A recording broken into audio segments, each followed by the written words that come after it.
Hello and welcome. Today we're going to be doing a short yoga class focused on improving the function of your hips, shoulders, spine, and core. There's about 1 or 2 moves for each of these areas of the body in this video. If you've taken my Intro to Yoga Therapy class already, you're already familiar with it. All right, so let's get started. The first thing you need is a tennis ball. Have that handy, or any other small ball, maybe a racket ball would work. Also, a rolled up yoga mat or a spinal strip. These are for releasing tension in the thoracic spine. If you don't have either one, you can use a rolled up towel, or you can just skip it and work on getting that later. Okay, so the first move we're gonna do is for releasing tension in the spine. We're gonna use that spinal strip. You're gonna put it behind you, about a foot's distance between your butt and the strip. You're gonna keep your feet up on the ground under your knees, and you're gonna lay back onto it. Take your time. If you're new at this, it might be a little bit uncomfortable at first. It's really important to relax and take a few deep breaths to allow your body to settle into it. If it's uncomfortable, it's just because your spine's not able to relax yet.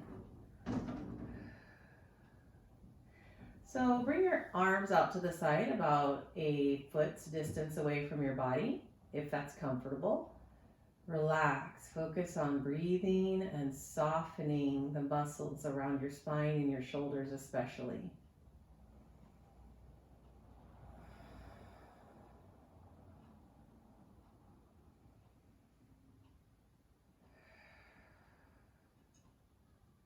Feel your arms getting heavy, your neck and head being heavy. Just allowing your body to soften and take the shape of the spinal strip. If you've been here after a few breaths and it's still uncomfortable, then this isn't appropriate for you today. You can either take the spinal strip and run it from butt to head, or you can just not use it.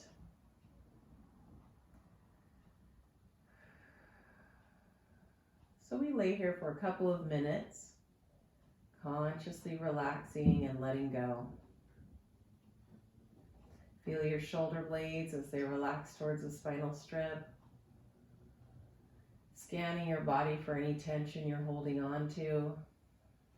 Continually connecting with your breath, softening and relaxing.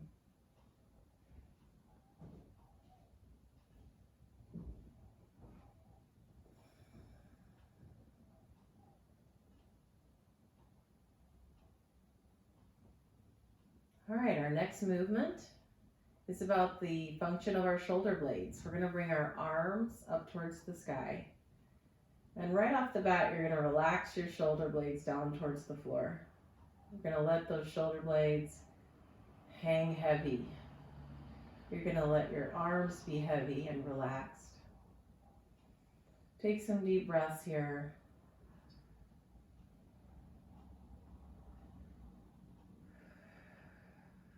Consciously releasing tension. Now you're going to bring your shoulder blades away from the floor. So you're going to slowly lift them up and bring them back down. You're focusing on using your shoulder blades, not lifting. So one could lift from the arms, reaching, but you want to focus on the movement coming from your shoulder blades and slowly relaxing and letting go of the shoulder blades. What you're actually activating is the serratus anterior muscle. It's responsible for protracting the shoulder blade, and it's on your rib cage.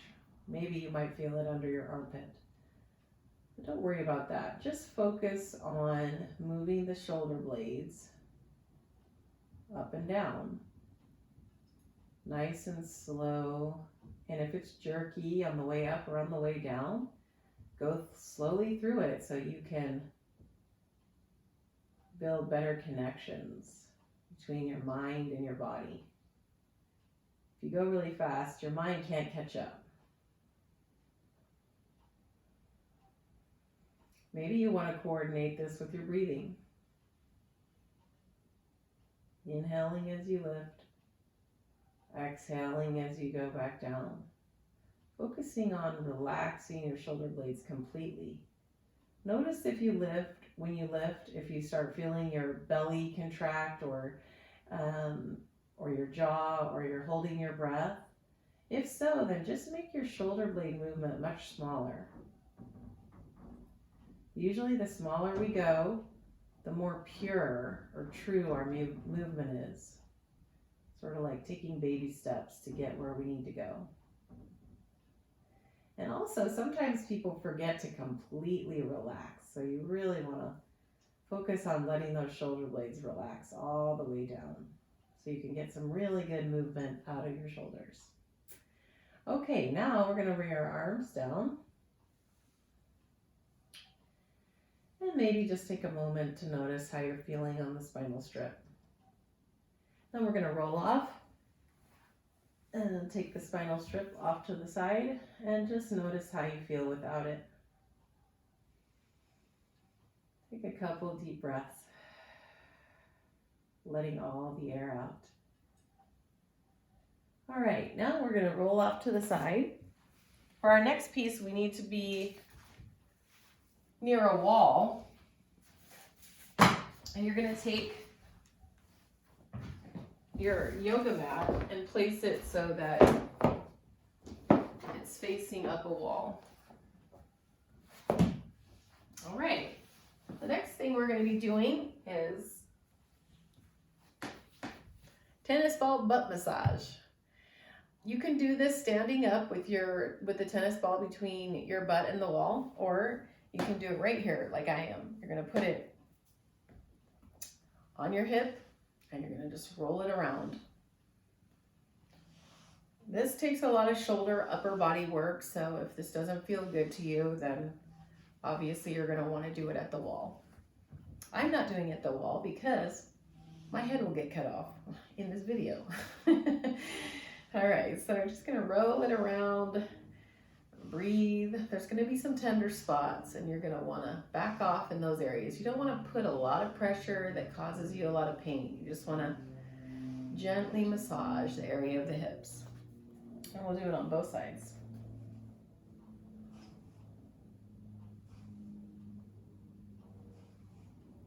Yep, a couple tender spots today.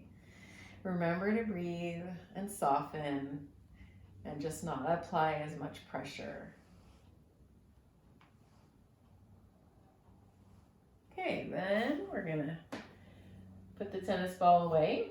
Now we're gonna do our legs up the wall with hip rotation.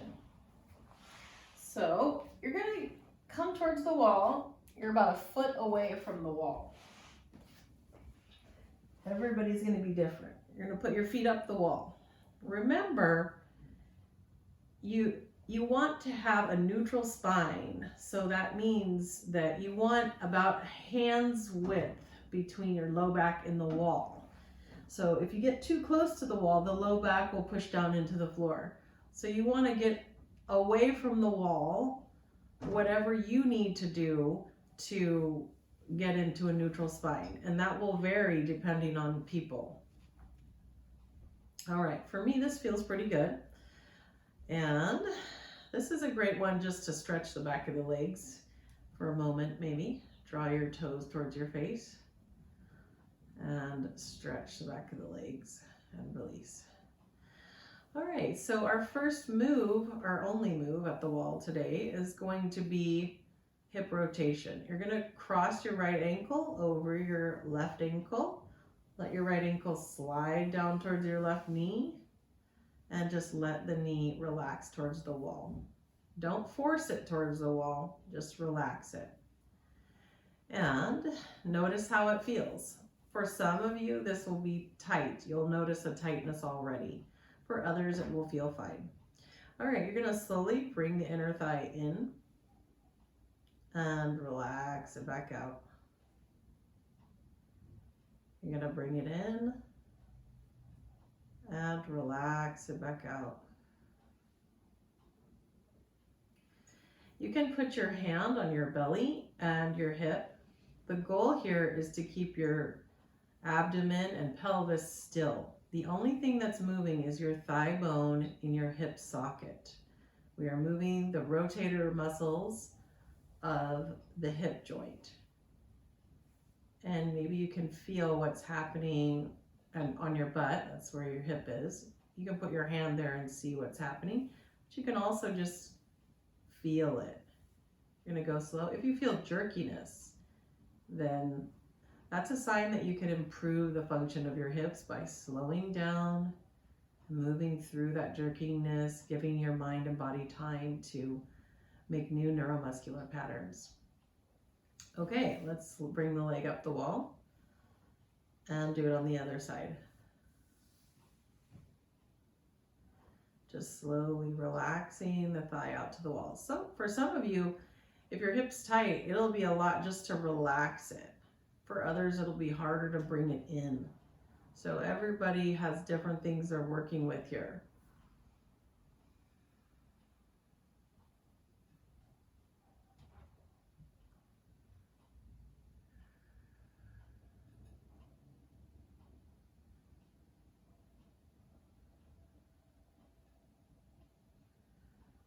You want to focus on the movement coming from your thigh. The rest of your body is quiet. Your breath is flowing. So for me, I noticed a little bit of a hiccup right there at the end. So you just want to pay attention to what's happening. You don't want to blow through these exercises. It's really about you connecting with your body and learning about what's happening. This exercise is a lot about improving range of motion, improving function of the hips. All right, then bring your left leg up the wall. All right, and we're going to roll over onto one side. All right, last exercise is about your core. You're going to lay to the side.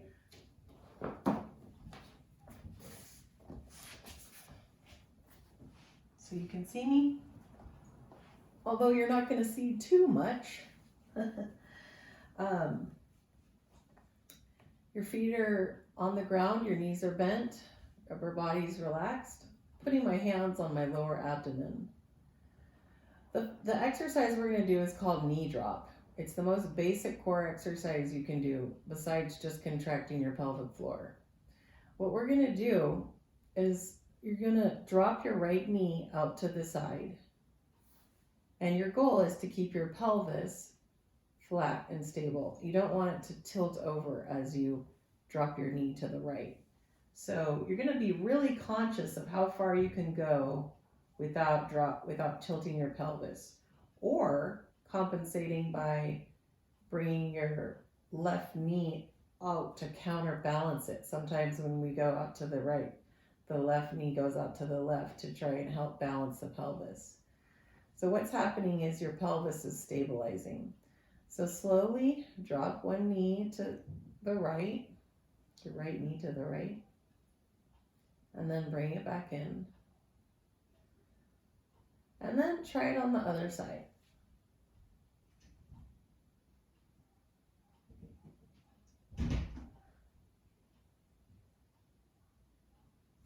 As you'll notice, my range of motion is not that big, so you're not trying to get your knee on the floor. You're just noticing how far you could go without the pelvis shifting.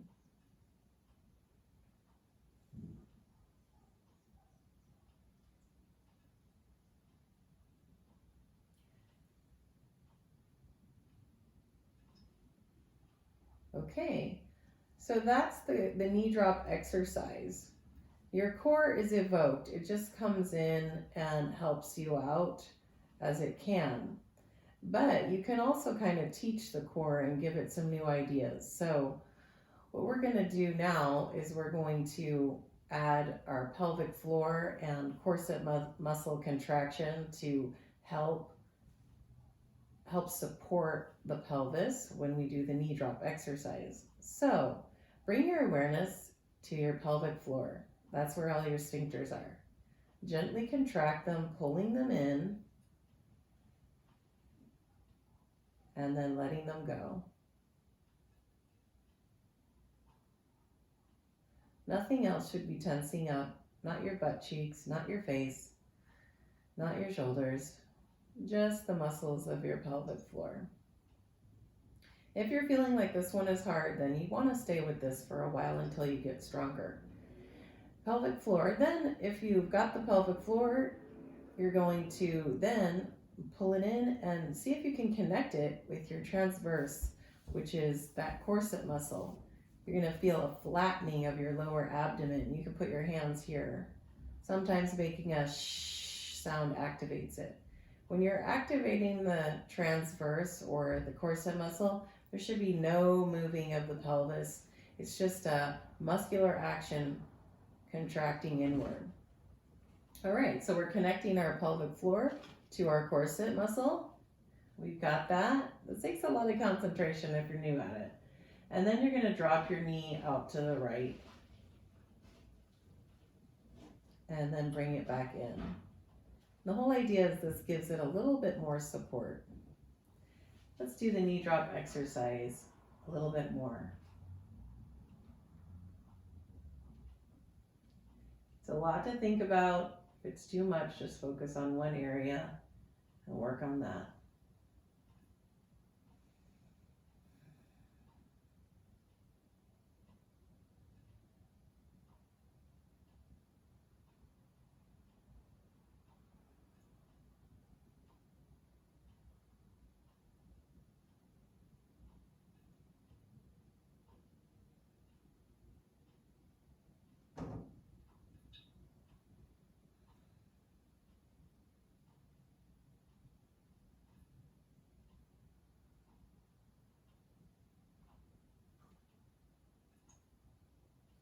One knee at a time.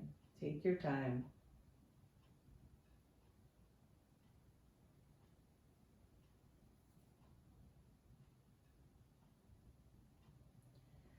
Okay. You're going to slowly roll over onto one side. Come on up.